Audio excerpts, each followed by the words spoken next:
হাসিটা থামলেই বলি।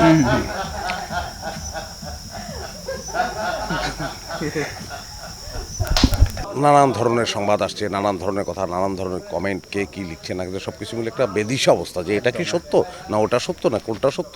আচ্ছা, এর মধ্যে কি আমার ঢোকা ঠিক হবে নাকি ঢোকা ঠিক হবে না?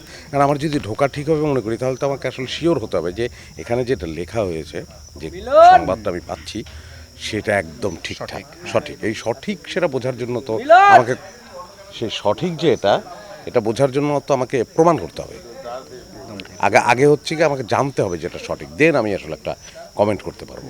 কারণ আমি আমি এত উত্তেজিত হয়ে গেলাম যে এটা সঠিক কি সঠিক না, উত্তেজিত হয়ে গিয়ে আমি একটা কথা লিখে ফেললাম। কারণ সেই কথাটা লিখে আমি হয়তো একটা পাপই করে ফেললাম আসলে। মানে প্র্যাকটিক্যালি তো আমার আর অতগুলো বউ নাই এবং থাকার সম্ভাবনাও নাই। তো সে অ্যাক্টিংয়ের অভিজ্ঞতা তো এটা খুবই দারুণ এবং চমৎকার একটা সময় কাটলো এবং আমার মনে হয় যে বোহেমিয়ান গোরা 2 হওয়া উচিত, 3 হওয়া উচিত, 4 হওয়া উচিত। খুবই একটা চরিত্রে এতগুলো এরকম দিক, সেটা এরকম চরিত্র তো সাধারণত কম পাওয়া যায় আর কি।